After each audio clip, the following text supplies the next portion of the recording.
No se puede hablar de Alexandra David-Néel sin elaborar también una entrada para su colaborador necesario, el lama Yongden. Y Jean Chalon, en esta biografía, El luminoso destino de Alexandra David-Néel, nos da lo más parecido a una biografía monográfica del lama. Habíamos dicho, y había citado esta misma página, habíamos dicho que Alexandra David-Néel intuye, con su conocimiento humano, claro, alguien que es capaz de ir al Tíbet y hacerse pasar por tibetana, pues evidentemente sabe cuando su marido tiene una amante. Bueno, pues intuyendo que su marido tenía una amante, dice, bueno, pues a mí no me preocupa, seamos amigos, mándame dinero, financia mis expediciones, no nos conviene divorciarnos y hacer público, contar a un tribunal, si somos anarquistas, ¿para qué vamos a...? Ya es bastante que nos hayamos casado. Y la verdad que sí. Y dice, nada, tú ten tu amante, yo me quedo aquí en mis orientes, en mi Tíbet, en mi China, en mi India. Y en ese momento lo habíamos dejado. Este desinterés, dice Jean Chalon, que siente Alexandra hacia Philippe, el dinero y el mundo, aunque luego le pide dinero a Philippe, el dinero y el mundo, se sitúa en mayo de 1914. En este mes, el día 13, contrata como boy a Apur Yongden, y claro, se escribe Apur con PH, pero bien es sabido que la transliteración del tibetano es un caos y es un desastre, y que no se parece la forma escrita a la forma a cómo se pronuncia, y por eso desde luego hay que alabar, y por otras muchas razones, ahora mismo no sé dónde, aquí sí, hay que alabar desde luego este libro, La vida sobrehumana de Guessard-Delin, porque hacen todos los esfuerzos posibles para que el tibetano sea pronunciable y sea legible, más allá de las transliteraciones científicas pegadas a la forma gráfica. Este libro, desde luego, es un tesoro, y desde luego es un libro coescrito entre el lama Yongden y coescrito por el lama Yongden y Alexandra David-Néel. El lama Yongden es un colaborador más que necesario. Esto puede considerarse incluso más obra del lama que de... Bueno, pero claro, Alexandra David-Néel le da ese carácter literario, legible, etc. Bueno, pues Apur con PH, y ella al adoptarlo le da el nombre de Arthur, que es el más parecido. Apur Yongden, un chico tibetano por quien sentirá el suficiente apego como para adoptarlo. Ya puse el ejemplo de Farrokh Farrokhzad, que también adopta a un niño en la leprosería donde va a hacer el documental, donde va a rodar el documental La casa es negra. Bueno, pues aquí tenemos una fotografía de Yongden cuando conoció a Alexandra. El lama Yongden tenía esta forma, tenía este aspecto cuando conoció a Alexandra David-Néel. Un chico tibetano, eso es, por quien sentirá suficiente apego como para adoptarlo. El mismo día, Yongden recibe 2 rupias como adelanto de su salario, y el 13 de junio 4 más. De este salario mensual de 6 rupias, Alexandra le descuenta las cantidades correspondientes a los huevos que Yongden deja caer torpemente y al lápiz que pierde sin querer. Según Alexandra, Yongden nació en diciembre de 1899 en el Sikkim, en la región de Denjong, Valle del Arroz, en el pueblo de Mando. Se le consideraba la reencarnación de un jefe tibetano, Tekong Tok, que habría sido un bodhisattva, un bienaventurado héroe de múltiples leyendas. O sea que el niño ya venía con leyendas incorporadas, ya venía con un historial de cuentos de Yataka, de bodhisattva, de un Buda que vuelve a la tierra para ayudar a la gente a obtener precisamente la condición de Buda, para ayudar a la gente a despertar, es decir, a extinguirse. El padre de Yongden era pequeño funcionario y terrateniente. Su madre, y esto entiendo que es cita de Alexandra David-Néel, una joven de la raza autóctona himalaya. Yongden tenía 2 hermanos, uno de ellos llamado Pasan y una hermana.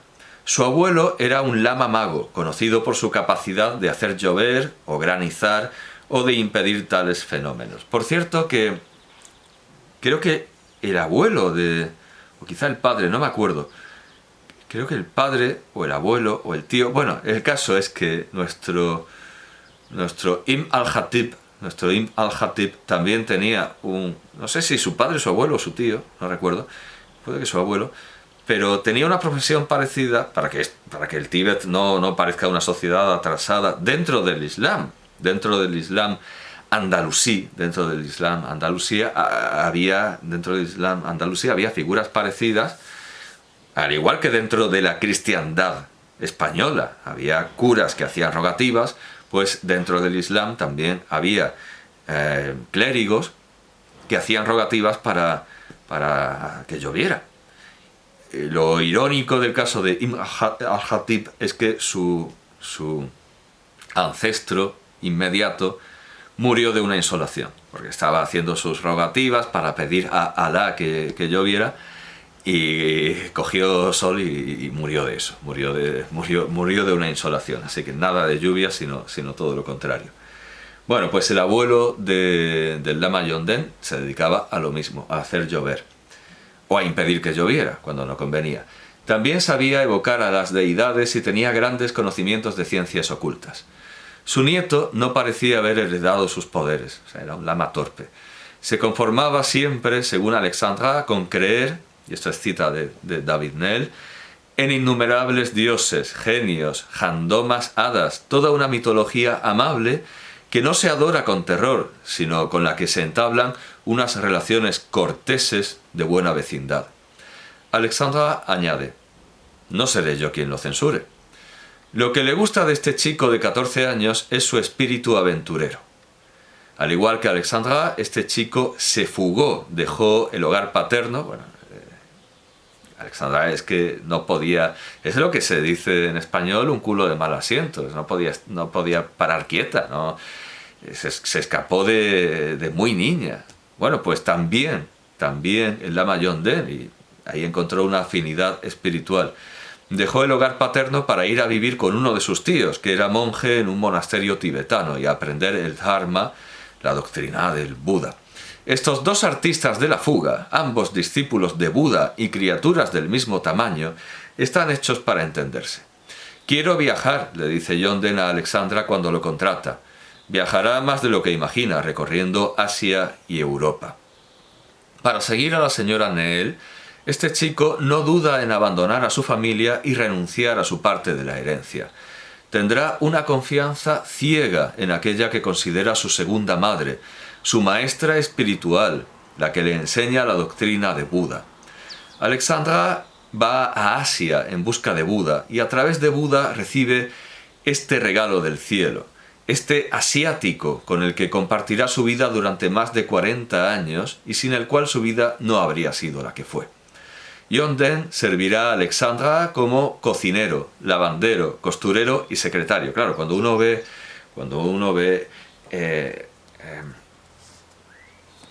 el lama Yongden, bueno, pues el lama Yongden es la criada, vamos, es el chico para todo. Esto en la portada no se ve.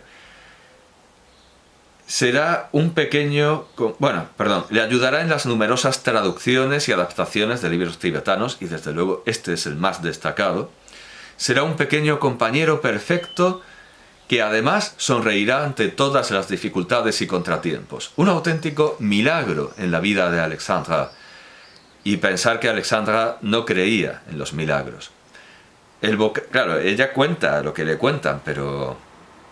siempre desde esa perspectiva europea, divertida, de sí, ¿por qué no? O sea, no... apelando a lo que aquí se cita, no seré yo quien lo censure. Es decir, esas creencias no le parecen mal.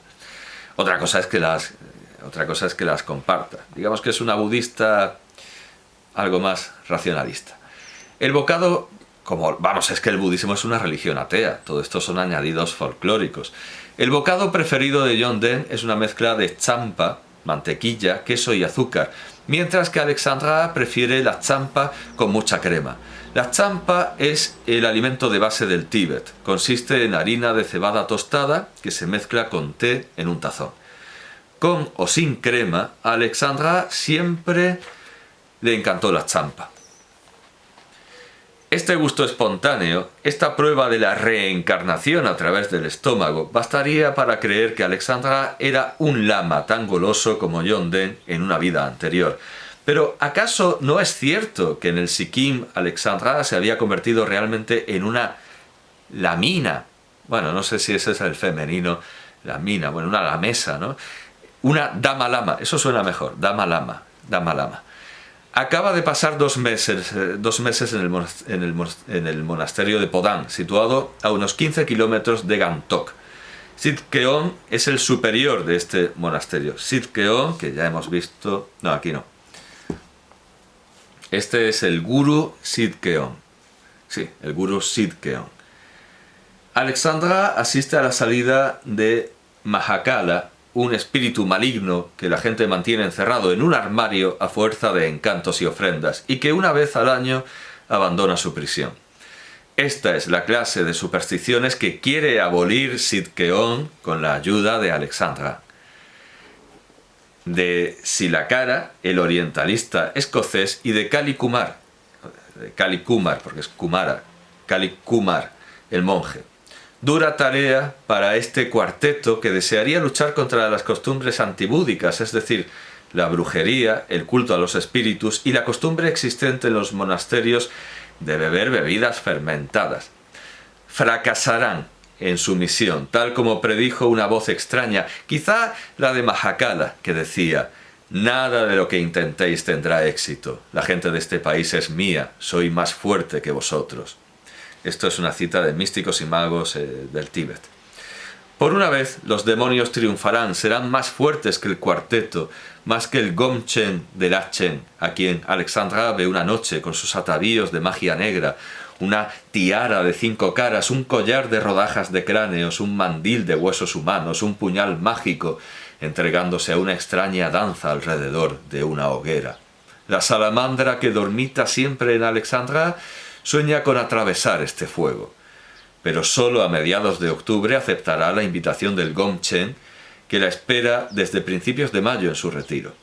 ¿Por qué tarda tanto? La señora Neel no ha podido resistirse al atractivo de las magníficas excursiones, ni de cruzar a escondidas la frontera tibetana, vista sublime y región grandiosa en su hosca desolación. Esto es cita. Conoce allí momentos de intensa meditación y de paz infinita, en el mismo momento en que era asesinado en Sarajevo el archiduque Fernando y su esposa Morganática, y Europa entraba en guerra. A la esposa del archiduque le dedica Alexandra, hay una errata, esta oración fúnebre. Toda una vida de lucha, de intrigas, de astucias y cálculos pacientes, que por fin iba a recibir su broche final, y el broche final es la muerte que barre todo este andamiaje de la ambición. ¡Qué locura! Y todos aquellos con quienes nos cruzamos a lo largo del camino, desde el rey hasta el barrendero, prosiguen así algún plan, algún sueño, se ensañan, se destrozan para conseguir algún objeto que se les escurrirá entre los dedos el día, se salta un poco, en que lleguen a rozarlo. Esto me recuerda que no todo el mundo recibe también a Alexandra David Neel como Sidkeon y como el Lama John Dene, porque uno de los maestros eremitas, anacoretas, a los que visita en primer lugar, bueno, pues cuando recibe allí a aquella europea, dice: ¿quién es esta imbécil? ¿Por qué me habéis traído a esta imbécil? Y se ríe. Y bueno, se lo traducen a Alexandra David Neel y ella también se ríe. El caso es que creía que había anotado pero parece ser que no lo he hecho, bueno, quizás sí esté al final. Vaya, pero parece ser que no.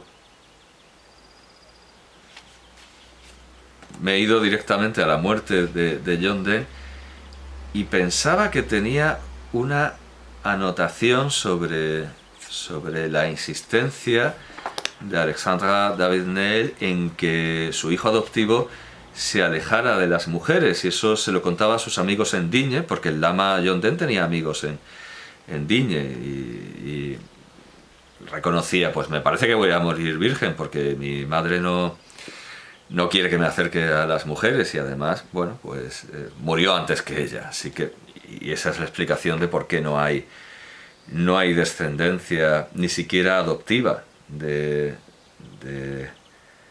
Alexandra David-Néel. Es una madre un poco, vamos, es una madre un poco como Joan Crawford, aquella película queridísima, Mommy the Dears. Es una madre bastante posesiva. Desde luego el hijo adoptivo de Farrokh Farrokhzad tenía mejores recuerdos. Bueno, seguramente el lama Yongden habría tenido también buenos recuerdos si hubiera sobrevivido. No se sabe, bueno, vamos a ver. Página 408 de la versión española. Es Yongden quien conduce un Cadillac. Bueno, al principio tenía un Cadillac. No, perdón. No. Alaba el Cadillac de la reina, pero ella tiene, dice Shalom, vamos, podía tenerlo, un Cadillac tampoco. No, pero ella tenía un coche mucho más modesto. Desde 1951, Alexandra David-Néel se hace con un coche, tiene un automóvil. Un coche mucho más modesto y por el cual pagó, después de muchas dudas y comparaciones de precios, 380.000 francos. Es Yongden quien conduce, o sea, también se convierte en su chofer. Y sus arranques son la alegría de los vecinos de Saint-Étienne. Cuando el coche se avería, el océano de compasión le dice al mecánico: mi coche está enfermo, tiene frío por un lado y calor por el otro.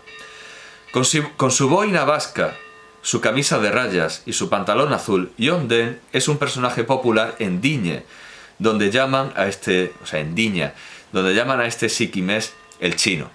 En todos los pueblos hay un chino, pero en este caso, bueno, es un tibetano. Luego sería legalmente un chino, porque el Tíbet lo conquistó la China Roja, la República Popular China.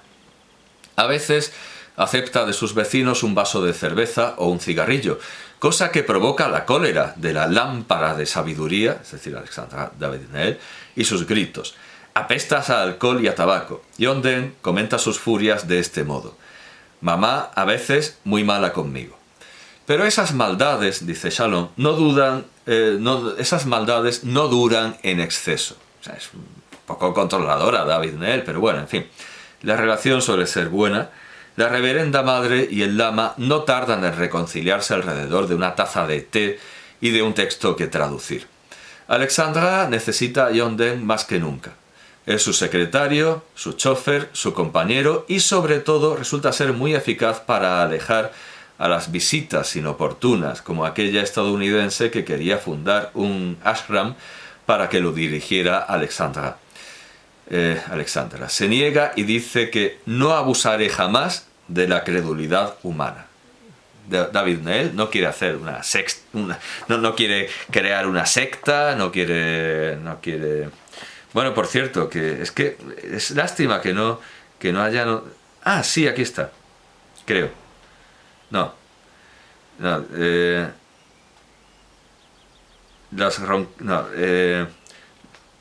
Como siempre que se encuentra en el extranjero, Alexandra recorre el país para conocer a sus místicos. Sin duda, tuvo el deseo de acceder al monte Athos y denunció el absurdo de que se prohibía la entrada a las mujeres. Ante semejante abuso, la sangre de la feminista Alexandra hierve de indignación. ¿Por qué se permite todo a los hombres y nada a las mujeres? La autora de Pour la vie dedicará los años siguientes a intentar resolver esta pregunta y muchas otras. No, pero es al final de un capítulo, por eso quizá no lo he anotado, cuando se explica, claro, no sé dónde, donde se explica que David-Néel quiso alejarse de manera absoluta de los hombres, más allá de la correspondencia epistolar con, como lo llama, el mejor de los maridos, claro, está bastante lejos.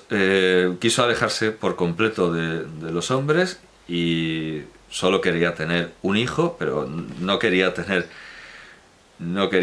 una nuera.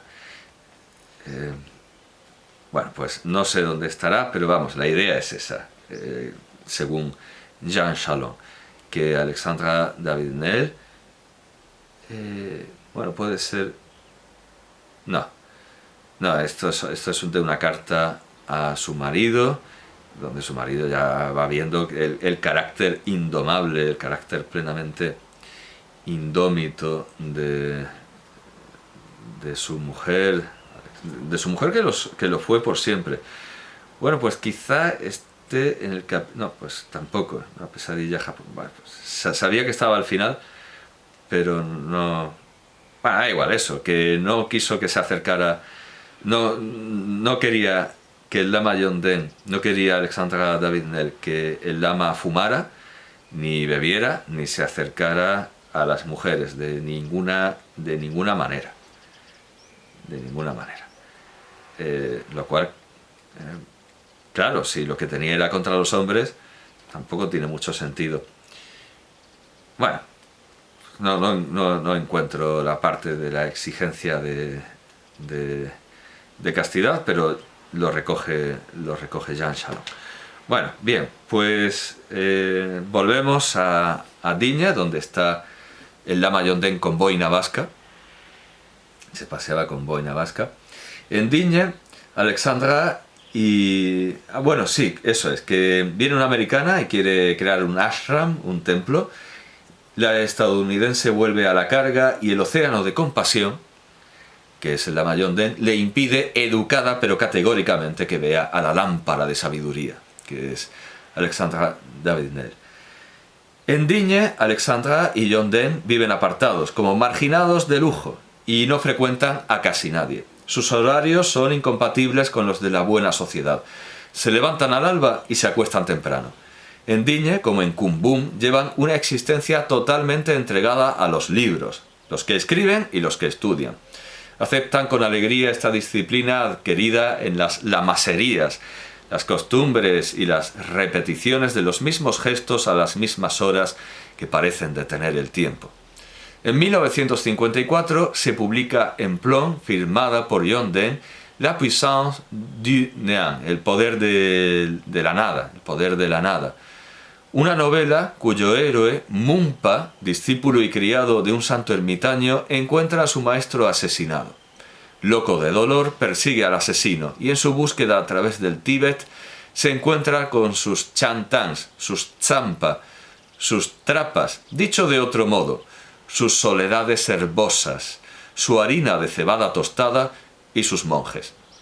No podría imaginarse una mejor introducción al país de las nieves.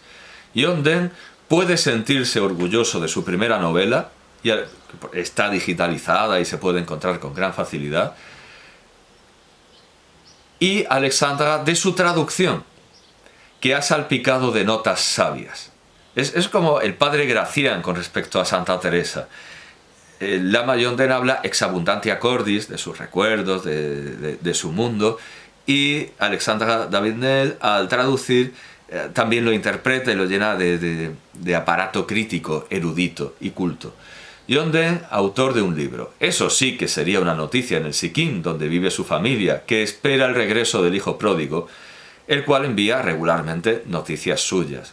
Una única... Por cierto, también Farrokhzad también adoptó a un hijo que tenía padres. Una única sombra a esta felicidad. La cubierta de La puissance du néant, no le gusta a su autor, ni tampoco a su traductora, que lo comenta a su editor el 2 de julio. O sea, Plon, claro, editorial Plon. Acabo de recibir la cubierta de la novela de Yongden. A mi hijo y a mí no nos gusta, porque se parece a las de las novelas populares. ¿Qué aguanta en el pecho ese mongol con gorro de piel?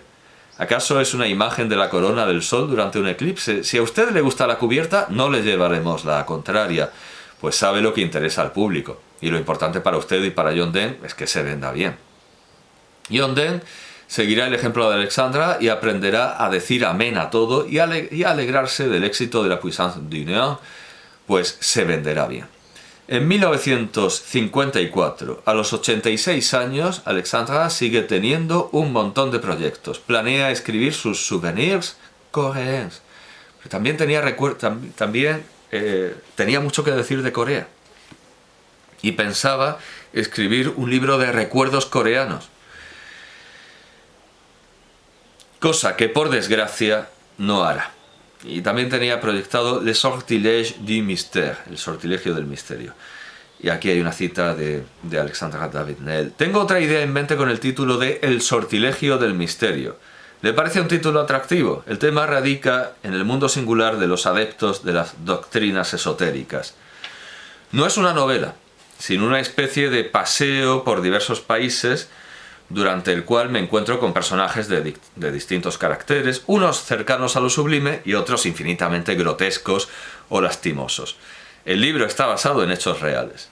Así queda perfectamente definido Le Sortilège du Mystère, que se publicará en Plon en 1972, poco después de la muerte de su autora, que interrumpió su redacción debido a la muerte inesperada de John Donne, una catástrofe imprevisible.